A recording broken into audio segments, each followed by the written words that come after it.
Atención, el olvido de las penas de amor. Tenemos algunos remedios históricos o mitológicos para olvidar el pesar amoroso. Atención a aquellas personas que, padeciendo una pena de amor, quieren olvidarla. Hace algunos siglos se ofrecían para evitar el dolor amoroso los mismos remedios que comúnmente se aplicaban para las fiebres o para la locura. Esos remedios eran purgas y sangrías. En el caso del enamorado, las sangrías debían ser muy repetidas y debía evacuarse la mitad de la sangre. Se creía que en la sangre estaba radicado el mal, y nótese que digo el mal. Es que de ahí viene el asunto. Cuando decimos pasión, nos estamos refiriendo al patos, es decir, a lo que es un mal, a lo que es enfermo. Padecimiento, ¿no? Al padecimiento, como padecimiento y como enfermedad. Y el amor era considerado, hasta que se cambió de idea al respecto, como un verdadero mal, y en ese sentido es que trataban de curarlo. Al creer que el mal estaba en la sangre, se pensaba que si usted iba sacando toda la sangre y promovía la generación de sangre nueva, esa sangre nueva ya iba a estar exenta de esta patología amorosa. Esta práctica se inauguró en Francia merced a los resultados que tuvo en un personaje famoso. El príncipe Luis de Condé, aquel hugonote, aquel protestante que murió luchando contra Carlos IX, estaba apasionadamente enamorado de Mademoiselle de Villans. El príncipe Luis de Condé era Borbón de apellido. Ser príncipe de Condé no es llamarse Condé, sino es ocupar una dignidad, una jerarquía, ¿no?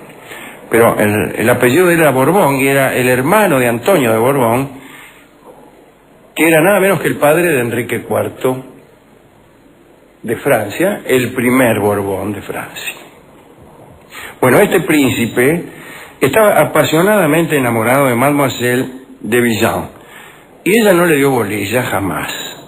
Condé no podía olvidar ese amor. En un momento, Condé tuvo una enfermedad, mejor dicho, otra enfermedad, y lo sangraron muchísimo. Condé salió de la enfermedad y, según él, había recuperado la felicidad y no se acordaba más de Mademoiselle de Villans, a los que le manifestaban admirados la ausencia de la pena. Luis de Condé le decía que sin duda todo su amor estaba en la sangre, y que a medida que se le iban quitando, sentía que el amor que había sentido se desvanecía. La cura entonces se popularizó tanto que había sangradores especializados en vender olvido con su arte. ¿No? Otros, menos dolorosos, menos cruentos, ofrecían purgantes.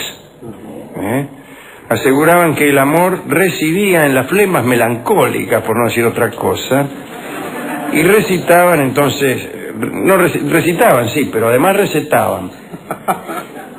Primero recitaban y la vida sueña, versos de Rabelais, y después recitaban otros versos más. Finalmente, al cabo de tanta insistencia, acababan por recetar catárticos, diuréticos o sudoríficos incluso, ¿no?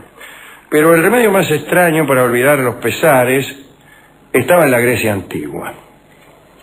Vamos a ubicarnos en Leucade, una isla del mar Jónico. La isla tiene un promontorio con unas rocas muy escarpadas, y este promontorio avanza sobre el mar, ¿no? De modo que uno puede asomarse desde una gran altura al mar. En ese sitio encontraban remedio los amantes que penaban por no ser correspondidos, que es la única clase de pena de amor que puede existir. El remedio consistía en arrojarse al agua desde aquel promontorio. Finalmente terminó por dársele a la roca el nombre de Salto de los Enamorados. El salto, desde luego, era peligrosísimo y podía costarte la vida, pero el que salía indemne olvidaba su pesar amoroso. Para los que no morían por el golpe o por el salto errado, había unas embarcaciones que recuperaban al que se había arrojado. Por ese rescate se pagaba un precio módico. Y de eso vivían algunos pescadores de la isla. Recogían en sus botes a las personas que, padeciendo una pena de amor, se tiraban desde el risco y sobrevivían. Desde luego no juntaban a los que morían porque era imposible cobrarles el justiprecio susomentado. Había una razón mítica respecto de este promontorio. Parece que después de que Afrodita supo de la muerte de su querido Adonis, puso todo su cuidado en buscar el cadáver. Le dijeron: che, mirá que se murió tu querido Adonis. Bueno, voy a buscar el cadáver. Pensaba lograr un gran consuelo en el desahogo de bañarlo con sus lágrimas. Encontró el cuerpo finalmente en un templo de la isla de Chipre, pero la vista del cadáver, lejos de aliviar a la diosa, avivó más su amor y por consiguiente su dolor. Afrodita consultó entonces a Apolo y el dios la condujo al promontorio de Leucade, del que estamos hablando. Le aseguró que si arrojaba a las aguas, si se arrojaba ella misma, ¿no?, a las aguas, encontraría la cura a su amor. La diosa obedeció, le tiró al agua y efectivamente olvidó a Adonis. Admirada por este efecto tan prodigioso, le preguntó a Apolo por qué sucedía eso allí. Y Apolo le respondió que el primero que había experimentado aquello había sido Zeus. Es decir, no le contestó lo que le preguntaba. Parece que Zeus, cansado por la extrema pasión que sentía por una ninfa, pasó largas jornadas sentado en la cumbre de aquella roca hasta que se olvidó de la ninfa, ¿no? La presencia del dios había dejado en la roca Leucadia la facultad descripta. Esa es una explicación. Después se agregó a la burocracia del olvido un salto riesgoso, pero no se explica por qué. Para jorobar, calculo yo, ¿no? Ya en tiempos históricos había en aquel promontorio un templo de Apolo. Virgilio lo nombra en la Eneida, y a ese templo acudían primero los enamorados que iban a efectuar el salto, ¿no? Y después curiosos.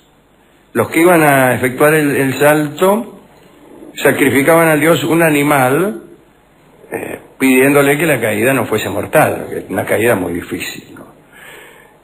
Se refieren varios casos de personajes, algunos míticos y otros históricos, que fueron a buscar en aquel precipicio un remedio. Digamos que entre los hombres están Deucalión, el primer hombre, o el primero del nuevo género, ¿no?, el marido de Pirra; Fobo, el hijo de Foseo; el poeta Nicóstrato, que era el amante o el frustrado amante de Tepigidea; otro poeta llamado Carino, abrazado por una pasión, en realidad por un eunuco copero de Antíoco Eupator, rey de Siria. Enamorarse de un eunuco copero de Antíoco Eupator, rey de Siria, es una desgracia. Es una desgracia, ya que es una desgracia.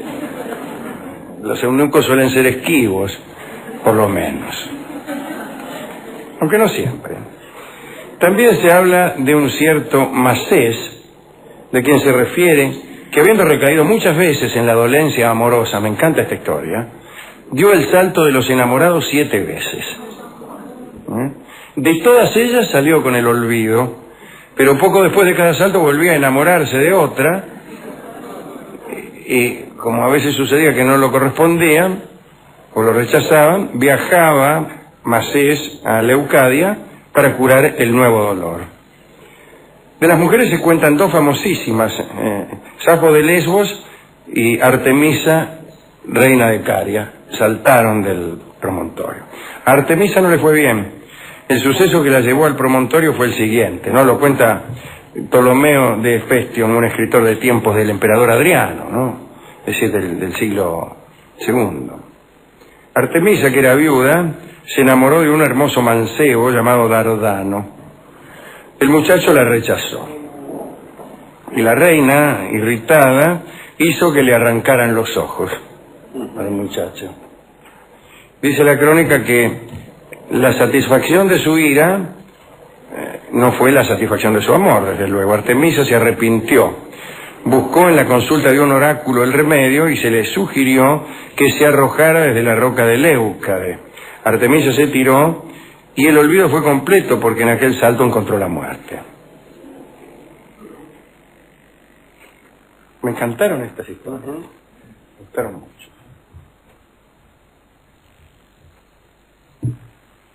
Tienen también una cierta y amarga enseñanza, ya que la mayoría de los enamorados no desea olvidar, en realidad. No desea olvidar. Lo que desea es que el objeto, mejor dicho, de su amor, modifique sus preferencias y venga a favorecerlo. Esto es lo que se desea. Incluso algunos insisten en que la pertinacia es un gesto de nobleza, etcétera. Yo mismo he insistido alguna vez, solo por cumplir con alguna perspectiva literaria, no vaya a creer que por razones personales, ¿no? Pero yo creo que saltar para lograr el olvido como un bien es un gesto muy pagano, muy propio de la antigüedad, muy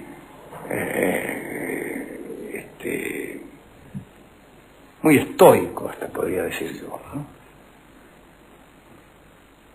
Y considerar al amor enteramente como un pathos también es muy pagano. Es muy pagano. Bueno, ¿a quién quiere dedicar esto? A Macés. Sí, sí. Al que se tiró 7 veces. Se tiraba, pero se enamoraba fácil. Sí, claro. Sí. Yo ya me olvidé de los olvidos que estoy deseando. Tengo que olvidar tantas cosas que ya me he olvidado. Y algunos otros, Alejandro, que hayan saltado, porque como dice usted, ¿no? El olvido no era un fin, sino un medio de suprimir el dolor. Y claro, ante no poder lograr el amor, que era la verdadera supresión del dolor, buscaban el olvido, ¿no? Sí, sí, pero hay algo de sabiduría, de amarga sabiduría en eso, ¿no? El amor no correspondido no tiene remedio. No tiene remedio. Así que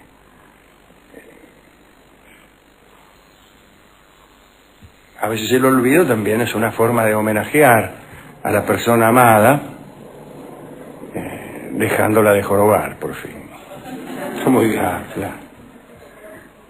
Bien, hemos ido a la discoteca, le hemos contado esta historia al discotecario y nos dio sin más trámites el bellísimo tango de Luis César Amadori, que se llama Olvido, en una de las versiones que ha realizado de él nuestro querido Charlo. Adelante.